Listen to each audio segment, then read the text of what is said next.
ಶುಕಮಹರ್ಷಿಗಳು ಪರೀಕ್ಷಿತ ರಾಜನಿಗೆ ಮಾನವರ ಮೂಲ ಪುರುಷನಾದಂಥ ಸ್ವಯಂಭೂ ಮನುವಿನ ಇಬ್ಬರು ಮಕ್ಕಳ ವಂಶಚರಿತ್ರೆಯನ್ನು ಹೇಳಿದರು. ಪ್ರಿಯವ್ರತ ಮತ್ತು ಉತ್ತಾನಪಾದ ಅಂತ ಇಬ್ಬರು ಮಕ್ಕಳು. ಉತ್ತಾನಪಾದನ ಪರಂಪರೆಯಲ್ಲಿ ಬಂದವರು ಅಂದರೆ ಧ್ರುವ, ಅಂಗರಾಜ, ವೇನ, ಪೃಥುಚಕ್ರವರ್ತಿ, ಪ್ರಾಚೀನ ಬರ್ಹಿ ಇವರದ್ದೆಲ್ಲ ಚರಿತ್ರೆಗಳು ಬಂತು. ಪ್ರಿಯವ್ರತನ ವಂಶದಲ್ಲಿ ಆಗ್ನೇಧ್ರ, ನಾಭಿರಾಜ, ಭರತ, ಈ ದೇಶವನ್ನು ಕಟ್ಟಿದಂಥ ಭರತ, ಜಡಭರತ ಮುನಿಗಳು ಇವರದ್ದೆಲ್ಲ ಚರಿತ್ರೆ ಹೇಳಿದ್ದಾರೆ. ಅನಂತರ ಶುಕಾಚಾರ್ಯರು ಪರಮಾತ್ಮನ ಮಹಿಮೆಯನ್ನು ಅರ್ಥ ಮಾಡಿಕೊಳ್ಳಿಕ್ಕೋಸ್ಕರವಾಗಿ ಭೂಗೋಳದ ವರ್ಣನೆಯನ್ನು ಮಾಡ್ತಾರೆ, ಬ್ರಹ್ಮಾಂಡದ ವರ್ಣನೆಯೇ ಮಾಡ್ತಾರೆ. ಬ್ರಹ್ಮಾಂಡದೊಳಗೆ 14 ಲೋಕಗಳಿದೆ. ಆ 14 ಲೋಕಗಳಲ್ಲಿ ಮಧ್ಯದ ಲೋಕ ಭೂಲೋಕ. ಭೂಲೋಕದ ಮೇಲೆ ಭೂರ್ಲೋಕ, ಸ್ವರ್ಲೋಕ, ಮಹರ್ಲೋಕ, ಜನಲೋಕ, ತಪೋಲೋಕ, ಸತ್ಯಲೋಕ, ವೈಕುಂಠಲೋಕ ಅಂತ ಒಂದರ ಮೇಲೊಂದು 7 ಲೋಕಗಳು. ಭೂಮಿಯ ಹೊಂಡಗಳಂತೆ ಅತಲ, ವಿತಲ, ಸುತಲ, ಮಹಾತಲ, ತಲಾತಲ, ರಸಾತಲ, ಪಾತಾಳ, ಅದರ ಕೆಳಗಡೆ ಘನೋದಕ ಸಮುದ್ರ. ಈ ಪ್ರಕಾರ 14 ಲೋಕಗಳನ್ನು ಬ್ರಹ್ಮಾಂಡದೊಳಗೆ ಭಗವಂತ ಸೃಷ್ಟಿ ಮಾಡಿದ್ದಾನೆ. ಅದರಲ್ಲಿ ಭೂಲೋಕದಲ್ಲಿ 3 ಭಾಗ ಭೂಭಾಗ, ಅದರ ಸುತ್ತಲೂ ಇರೋದು ತಮೋಭಾಗ, ಕತ್ತಲೆ, ಗಟ್ಟಿಯಾದ ಕತ್ತಲೆ. ಅದರ ಸುತ್ತಲೂ ಇರೋದು ಜಲಭಾಗ. ಹೀಗೆ ಭೂಭಾಗ, ತಮೋಭಾಗ, ಜಲಭಾಗ ಅಂತ ಒಂದರ ಸುತ್ತು ಒಂದು ವಲಯಾಕಾರವಾಗಿದೆ. ಅದರಲ್ಲಿ ಭೂಭಾಗದಲ್ಲಿ 9 ಖಂಡಗಳು, ಸಪ್ತದ್ವೀಪಗಳು, 7 ಸಾಗರಗಳು. ಭೂಭಾಗದಲ್ಲಿರೋದು 7 ದ್ವೀಪ, 7 ಸಾಗರ. ಒಂದು ದ್ವೀಪ, ಒಂದು ಸಾಗರ, ಒಂದು ದ್ವೀಪ, ಒಂದು ಸಾಗರ. ಮಧ್ಯದ ದ್ವೀಪವೇ ಜಂಬೂದ್ವೀಪ. ಅದರ ಸುತ್ತಲೂ ಲವಣ ಸಮುದ್ರ, ಅದರ ಸುತ್ತಲೂ ಲಕ್ಷದ್ವೀಪ, ಅದರ ಸುತ್ತಲೂ ಇಕ್ಷು ಸಮುದ್ರ. ಹೀಗೆ ಒಂದು ದ್ವೀಪ, ಒಂದು ಸಮುದ್ರ, ಮತ್ತೊಂದು ದ್ವೀಪ, ಮತ್ತೊಂದು ಸಮುದ್ರ ಅಂತ 7 ದ್ವೀಪಗಳು, 7 ಸಮುದ್ರಗಳು ವಲಯಾಕಾರವಾಗಿದೆ. ಮಧ್ಯದ ದ್ವೀಪವೇ ಜಂಬೂದ್ವೀಪ, ನಾವಿರುವಂಥ ದ್ವೀಪ ಅದು. ಇದಕ್ಕೆ ಜಂಬೂದ್ವೀಪ ಅಂತ ಹೆಸರು ಬರಲಿಕ್ಕೆ ಕಾರಣ, ಈ ದ್ವೀಪದ ಪ್ರಧಾನ ವೃಕ್ಷ ಜಂಬೂ ವೃಕ್ಷ, ನೇರಳೆ ಹಣ್ಣಿನ ಮರ. ಜಂಬೂದ್ವೀಪದ ಮಧ್ಯದಲ್ಲಿ ಮೇರು ಪರ್ವತ ಇದೆ. ಆ ಮೇರು ಪರ್ವತ ಭೂಮಿಯಲ್ಲಿ ಹೂತಿದೆ, ಬುಗುರಿ ಹಾಗಿರೋದು. ಬುಗುರಿ ಹೇಗಿರ್ತದೆ, ಕೆಳಗಡೆ ಚೂಪ, ಮೇಲ್ಗಡೆ ಅಗಲ. ಎಲ್ಲ ಪರ್ವತಗಳು ಮೇಲೆ ಶಿಖರ ಚೂಪಾಗಿರ್ತದೆ, ಕೆಳಗಡೆ ಅಗಲವಾಗಿರ್ತದೆ. ಆದರೆ ಮೇರು ಪರ್ವತ ಮಾತ್ರ ಉಲ್ಟಾ, ಕೆಳಗಡೆ ಚೂಪಾಗಿದೆ, ಮೇಲು ವಿಶಾಲವಾಗಿದೆ. ಆದ್ದರಿಂದ ಅದು ಭೂಮಿಯಲ್ಲಿ ಹೂತು ಹೋಗಿದೆ ಸ್ವಲ್ಪ. ಆದರೂ ಆ ಕಡೆ ಈ ಕಡೆ ಬೀಳಬಾರ್ದು ಅಂಥೇಳಿ ಮೇರು ಪರ್ವತದ 4 ದಿಕ್ಕಿನಲ್ಲಿ ಅವಷ್ಟಂಬ ಪರ್ವತಗಳು ಅಂತ ಮಾಡಿದ್ದಾನೆ ಪರಮಾತ್ಮ. ಮಂದರ, ಮೇರು ಮಂದರ, ಸುಪಾರ್ಶ್ವ, ಕುಮುದ ಅಂತ 4 ಅವಷ್ಟಂಬ ಪರ್ವತಗಳು. ಅದಕ್ಕೆ ಹೊಂದಿಕೊಂಡು, ಅದಕ್ಕೆ ಆನಿಕೊಂಡು ಮೇರು ಪರ್ವತ ಇದೆ. ಅದರ ಮೇಲ್ಗಡೆ ವಿಶಾಲವಾದ ಜಾಗದಲ್ಲಿ ಬ್ರಹ್ಮದೇವರ ಸಭಾಭವನ, ದಿಕ್ಪಾಲಕರ ಮನೆಗಳು, ಅವರ ತೋಟಗಳು, ಅದೆಲ್ಲ ಮೇರು ಪರ್ವತದ ಮೇಲಿರೋದು. ಆ ಮೇರು ಪರ್ವತದ ಸುತ್ತಲೂ ಇರತಕ್ಕಂಥ ಅವಷ್ಟಂಬ ಪರ್ವತಗಳಲ್ಲಿ ಸಪೋರ್ಟ್ ಆಗಿರುವ ಒಂದು ಪರ್ವತದಲ್ಲಿ ನೇರಳೆ ಹಣ್ಣಿನ ಮರ ಇದೆ. ಮೈಲ್ಗಟ್ಟಲೆ ಎತ್ತರಕ್ಕೆ ಹೋದ ಮೇಲೆ ಮೈಲ್ಗಟ್ಟಲೆ ವಿಸ್ತಾರ. ಅಂಥ ಅದ್ಭುತವಾದ ನೇರಳೆ ಹಣ್ಣಿನ ಮರ. ಅದರಲ್ಲಿ ಒಂದೊಂದು ಹಣ್ಣು ಬಿಟ್ಟರೆ ಆನೆಯಷ್ಟು ಇರ್ತದಂತೆ, ಆನೆ ಗಾತ್ರ. ಅಂಥ ಹಣ್ಣು ಬಿಡುವ ಪರ್ವತ ಅದು. ಆ ವೃಕ್ಷ ಇದು ಜಂಬೂ ವೃಕ್ಷ.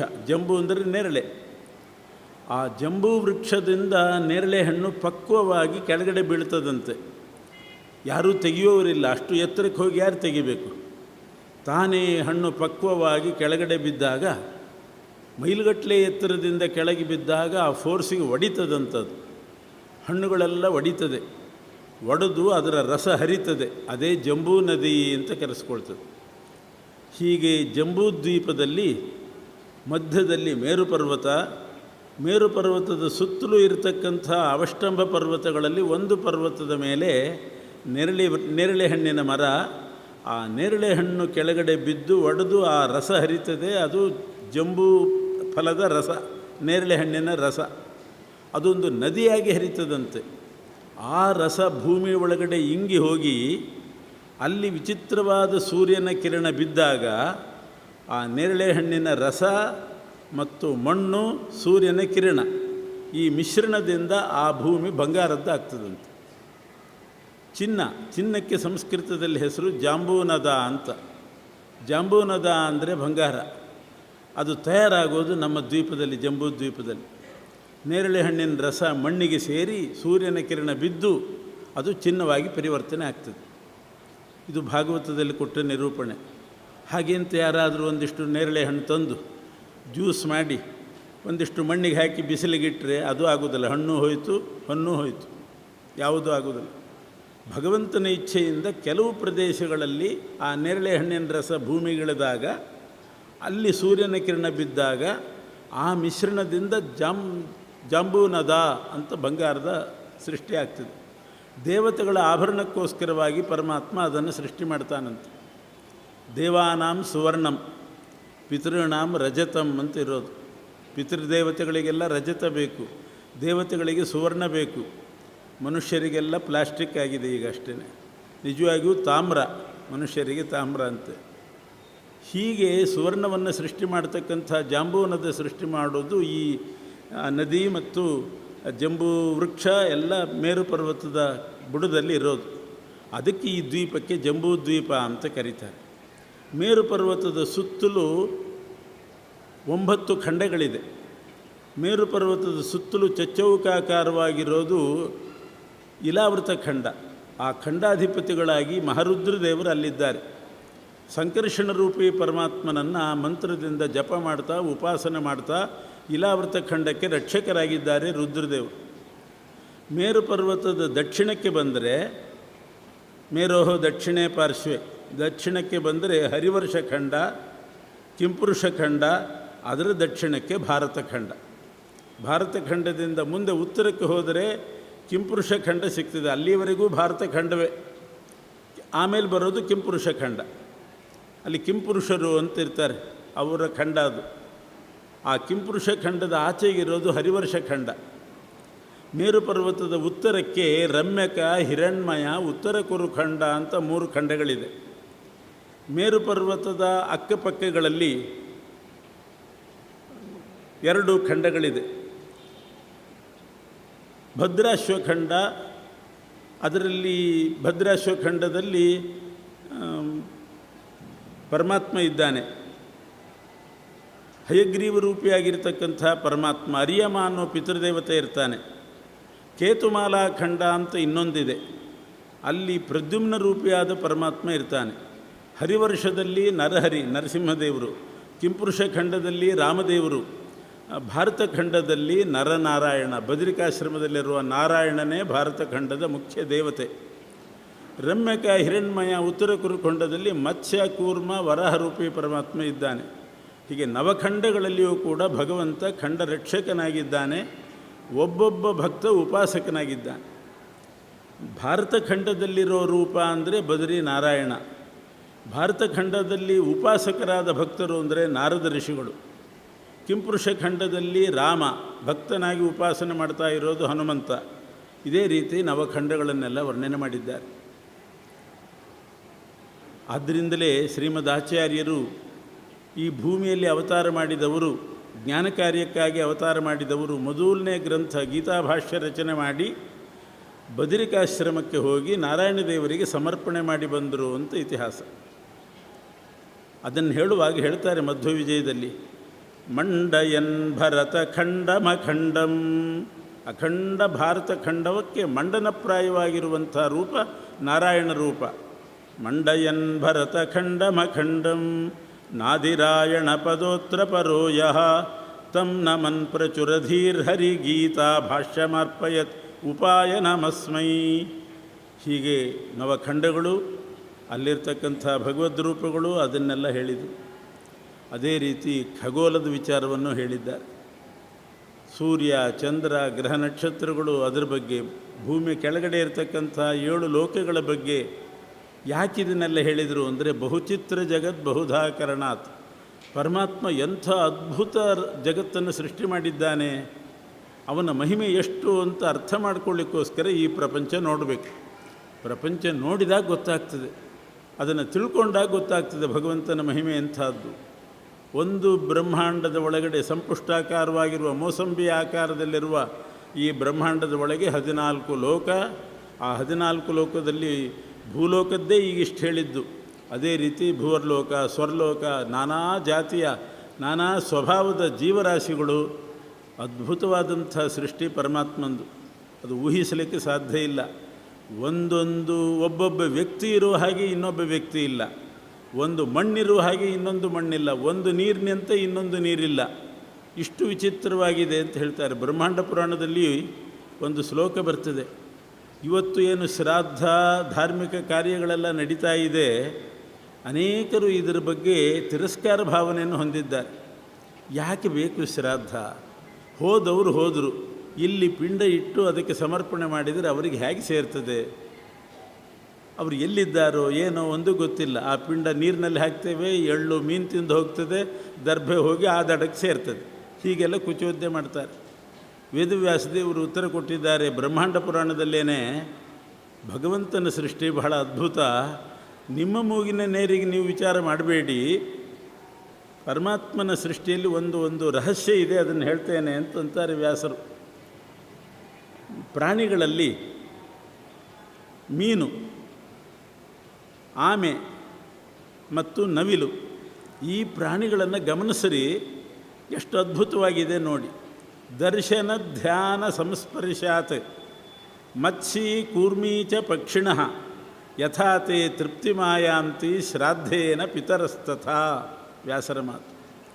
ಮೀನು, ಒಂದು ಹೆಣ್ಣು ಮೀನು ಒಂದು ಮರಿ ಹಾಕ್ತದೆ. ಆ ಮೀನು ತನ್ನ ಮರಿಯನ್ನು ಹೇಗೆ ಸಾಕ್ತದೆ, ಹೇಗೆ ಹಾಲು ಕುಡಿಸ್ತದೆ? ಅಂಥ ರಚನೆಯೇ ಇಲ್ಲ. ಆ ಮೀನಿಗೆ ಹಾಲು ಕುಡಿಸುವ ಅಂಗರಚನೆ ಇಲ್ಲ.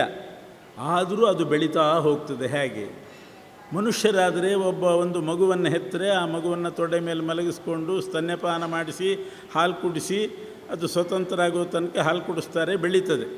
ಮೀನು ಹೇಗೆ ಬೆಳೀತದೆ? ವ್ಯಾಸರು ಹೇಳ್ತಾರೆ, ಆ ತಾಯಿ ಮೀನಿದೆಯಲ್ಲ, ತನ್ನ ಮರಿಯನ್ನು ಆಗಾಗ್ಗೆ ನೋಡ್ತಾ ಇರಬೇಕಂತೆ. ದರ್ಶನಾತ್, ಸುಮ್ಮನೆ ದೃಷ್ಟಿ ಕೊಟ್ಟು ನೋಡಿದರೆ ಸಾಕು ಆ ಮರಿ ಮೀನು ಬೆಳೀತಾ ಹೋಗ್ತದಂತೆ. ಅಕಸ್ಮಾತ್ ಇದು ಮರೆತು ಬಿಟ್ಟು ನೋಡದೆ ಹೋದರೆ ಅದು ಕಣ್ಣು ಮುಚ್ಚಿಬಿಡ್ತದೆ, ಅದು ಸಾಯ್ತದೆ. ದರ್ಶನಾತ್, ನೋಟ ಮಾತ್ರದಿಂದ ಮೀನು ತನ್ನ ಮರಿಯನ್ನು ಬೆಳೆಸ್ತದೆ. ಆಮೆಗಳು ಬೆಳೆಯೋದು ಹೇಗೆ ಅಂತಂದರೆ ಧ್ಯಾನ. ಹೆಣ್ಣಾಮೆ ಬಂದು ನದಿ ತೀರದಲ್ಲಿಯೋ ಸಮುದ್ರ ತೀರದಲ್ಲಿಯೋ ಮೊಟ್ಟೆ ಇಡ್ತದೆ, ಆಮೇಲೆ ನದಿಗೆ ಹೋಗ್ತದೆ. ಈ ಕಡೆ ತಲೆ ಹಾಕೋದಿಲ್ಲ. ಆಮೇಲೆ ಆಗಾಗ್ಗೆ ಯೋಚನೆ ಮಾಡ್ತಾ ಇರ್ತದಂತೆ. ಧ್ಯಾನ ಅಂದರೆ ಯೋಚನೆ. ನಾನೊಂದು ಮೊಟ್ಟೆ ಇಟ್ಟಿದ್ದೇನೆ ಅಂತ ಅದರ ಬಗ್ಗೆ ಧ್ಯಾನ ಮಾಡ್ತಾ ಇರ್ತದೆ. ಅದರ ಬಲದಿಂದ ಆಮೆ ಮೊಟ್ಟೆ ಚೆನ್ನಾಗಿ ಡೆವಲಪ್ ಆಗಿ ಮಗು ಹುಟ್ಟುತ್ತದೆ. ಅದು ಕೂಡ ಸ್ವತಂತ್ರವಾಗಿ ಓಡಾಡುವ ತನಕ ಬೆಳೆಸ್ತದೆ ಯೋಚನೆ ಮಾಡಿ. ಅಕಸ್ಮಾತ್ ಇದು ಮರೆತು ಬಿಡ್ತು ಅಂದರೆ ಅದು ಸತ್ತು ಹೋಗ್ತದೆ. ನವಿಲು ಸ್ಪರ್ಶನಾತ್, ಒಂದು ನವಿಲು ತನ್ನ ಮರಿಯನ್ನು ಹಾಕಿದ ಮೇಲೆ ಆಗಾಗ್ಗೆ ಅದನ್ನು ತಬ್ಕೊಳ್ಬೇಕಂತ, ಆಲಿಂಗನೆ ಮಾಡ್ಕೊಳ್ತಾ ಇರಬೇಕು. ದೇಹದ ಸ್ಪರ್ಶ ಮಾಡಿ ಶಾಖ ಕೊಡಬೇಕು. ಅಷ್ಟರಿಂದಲೇ ನವಿಲು ಬೆಳೀತದಂತೆ ಆ ಮರಿ. ಇನ್ನೇನು ಉಪಚಾರ ಬೇಕಾಗಿಲ್ಲ, ಅದಕ್ಕೆ ಹಾಲು ಕುಡಿಸ್ಬೇಕಾಗಿಲ್ಲ, ತಿನ್ನಿಸ್ಬೇಕಾಗಿಲ್ಲ, ಆಲಿಂಗನೆ ಮಾಡಿಕೊಂಡ್ರೆ ಸಾಕು, ಬೆಳೀತಾ ಹೋಗ್ತದೆ. ದರ್ಶನ ಧ್ಯಾನ ಸಂಸ್ಪರ್ಶಾತ್ ಮತ್ಸ್ಯೀ ಕೂರ್ಮೀ ಚ ಪಕ್ಷಿಣಃ. ಮತ್ಸ್ಯ ಅಂದರೆ ಮೀನು, ಕೂರ್ಮ ಆಮೆ, ಪಕ್ಷಿ ಅಂದರೆ ನವಿಲನ್ನು ಇಟ್ಕೊಳ್ಬೇಕು. ಯಥಾತೆ ತೃಪ್ತಿ ಮಾಯಾಂತಿ, ಆ ಮರಿ ಮೀನು, ಮರಿ ಆಮೆ ಅದು ಹೇಗೆ ತೃಪ್ತಿ ಹೊಂದದೆ? ಶ್ರಾದ್ದೇನ ಪಿತರಸ್ತಥ. ಅದರಂತೆ ಮನುಷ್ಯರಲ್ಲಿಯೂ ಕೂಡ ಬದುಕಿರುವ ತನಕ ಬಾಳೆಯಲ್ಲಿ ಹಾಕಿ ಊಟ ಹಾಕಿರಿ, ಸತ್ತ ಮೇಲೆ ಅವರ ಹೆಸರು ಗೋತ್ರ ಹೇಳಿ ಪಿಂಡ ಪ್ರದಾನ ಮಾಡಿರಿ, ಅವರಿಗೆ ತೃಪ್ತಿ ಆಗ್ತದೆ. ಹೇಗಾಗ್ತದೆ ಅಂತ ಕೇಳಿದರೆ, ಮೀನು ಹೇಗೆ ತೃಪ್ತಿಪಡಿಸ್ತದೆ?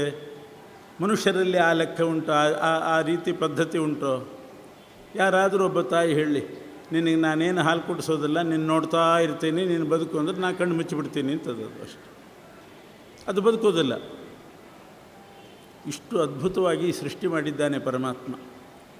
ಇದನ್ನೆಲ್ಲ ಅರ್ಥ ಮಾಡಿಕೊಳ್ಳಿಕ್ಕೋಸ್ಕರವಾಗಿ ಬ್ರಹ್ಮಾಂಡ ವರ್ಣನೆ ಮಾಡಿದ್ದಾರೆ.